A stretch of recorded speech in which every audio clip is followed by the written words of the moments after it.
Hey guys, welcome to the TCB Naturals class with me, Tabitha from Craving Yellow. Thank you so much for joining me. This is actually our first class of this series, and people, I am so excited about what lies ahead. Why? Because I've partnered with TCB Naturals to help you shine in the moment. And what that basically means is that we want you to be confident about your hair, yes, but we also understand that as a young woman, you're going through so many things in life. You are moving out of your parents' home, maybe you're getting married, you're graduating from uni.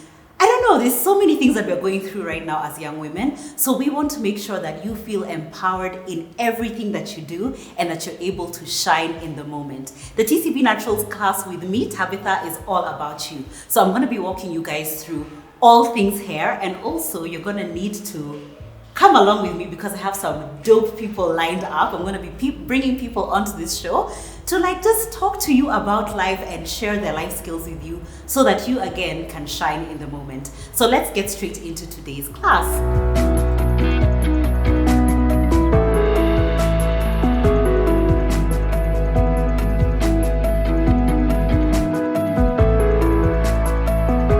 Okay guys, so I know there's a lot of information out there when it comes to hair care, and I know that many of you might be feeling overwhelmed. Don't worry, relax, I got you. I'm gonna be walking you through everything you know. Believe you me, I'm gonna be holding your hand and helping you discover literally what you need to get the best hair on your head, the best crown of hair that you can possibly grow out of your head. So let's get straight down to the basics. Let's begin with the very first question. What, after all, is African hair? So there's basically three ways that we categorize and understand African hair, right? So the first one is your hair type. The second category is your hair texture, and the third is your hair porosity. So I hope you're taking notes, right? So let's begin with the very, very first one, your hair type. So guys, have you ever looked at maybe somebody of a different race and you're like, I wonder where their hair is so straight and ours is so curly? Or even between us like Africans, you'll find that your hair is maybe really, really tightly coiled, like it shrinks kabisa. But then your friend who sits next to you in school has really, we like to call it miro, not miro, gosh, this is a bad word, but makamase hair. You guys know what I mean. These are terms that us as Kenyan women, we use these terms all the time, right? So you might be wondering what really causes that difference in the spiral structure of your hair. And that is what is called hair typing. So generally there are 4 types of hair types, right? 4 types of hair types. I'm saying that a lot. But basically there's type 1, there's type 2, type 3, and type 4.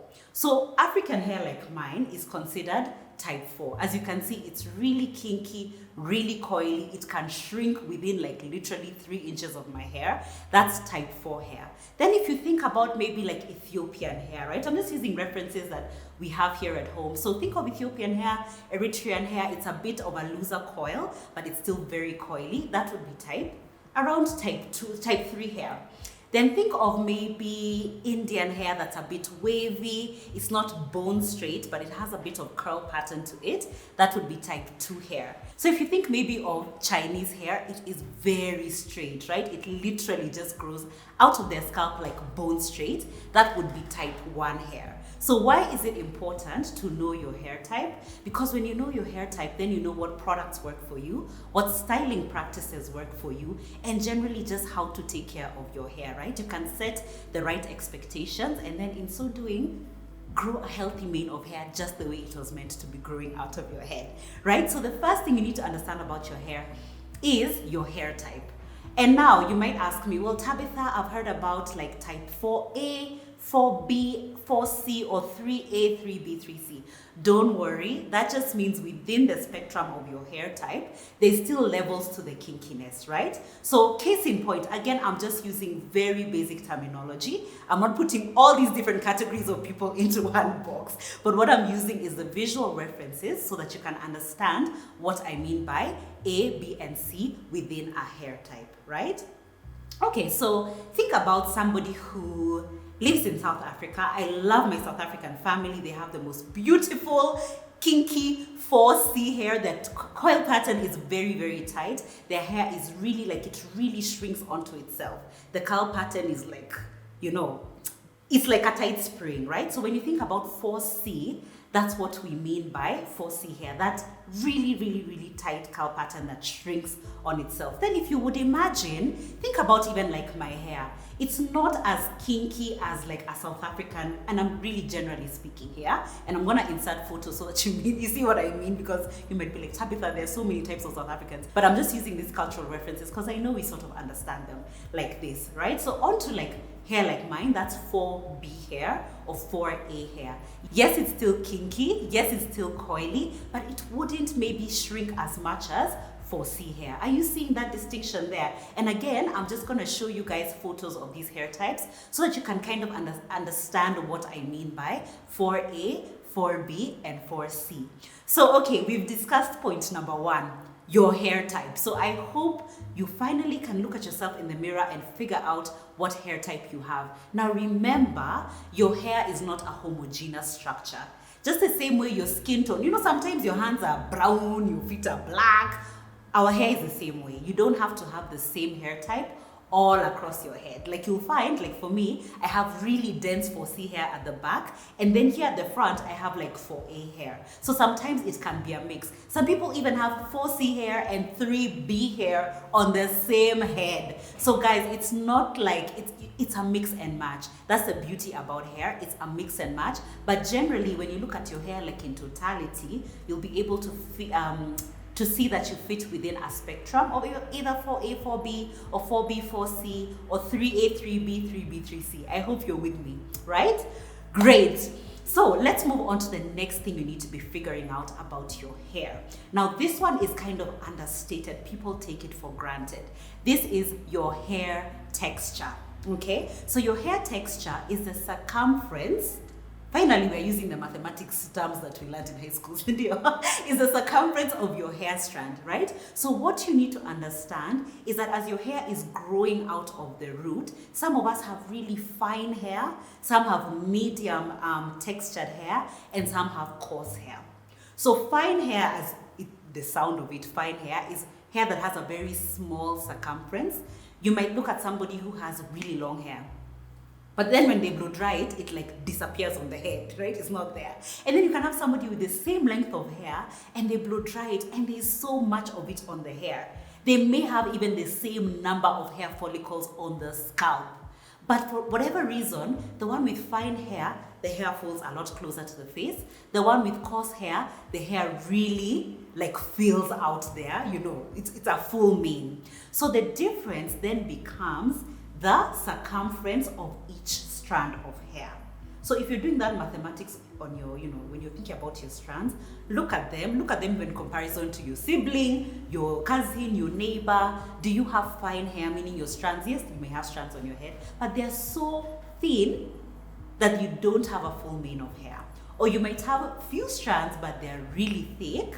And then that means that your hair has the appearance of fuller volume, right? People tend to use this in exchange for the word volume. You might say, I have fine hair, how do I get volume? Well, the texture of your hair is actually a matter of genetics.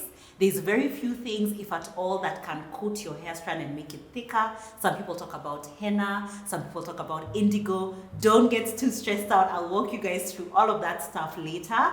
But remember, these are genetic factors about your hair. So when it comes to hair texture, we have, what did I say? Fine, medium, and coarse strands, right? And this refers to the circumference of your hair. Now, the third thing, remember I mentioned in the beginning, these are 3 things that you need to understand about the basics of your hair. The third thing is your hair's porosity. Now, this is crucial. This is a bit more scientific, guys, so bear with me, right? I hope you've sat down, you're taking notes, you're absorbing what I'm saying. Remember, you can always go back to the internet, read more about it, figure it out for yourself, but there's something that we call the water test. Now, what that means is that each one of us, our hair is genetically different, guys. We all have different DNA, where even your sibling and you have different, like you're different people, your DNA is different, right? But your hair's porosity is also affected by your DNA.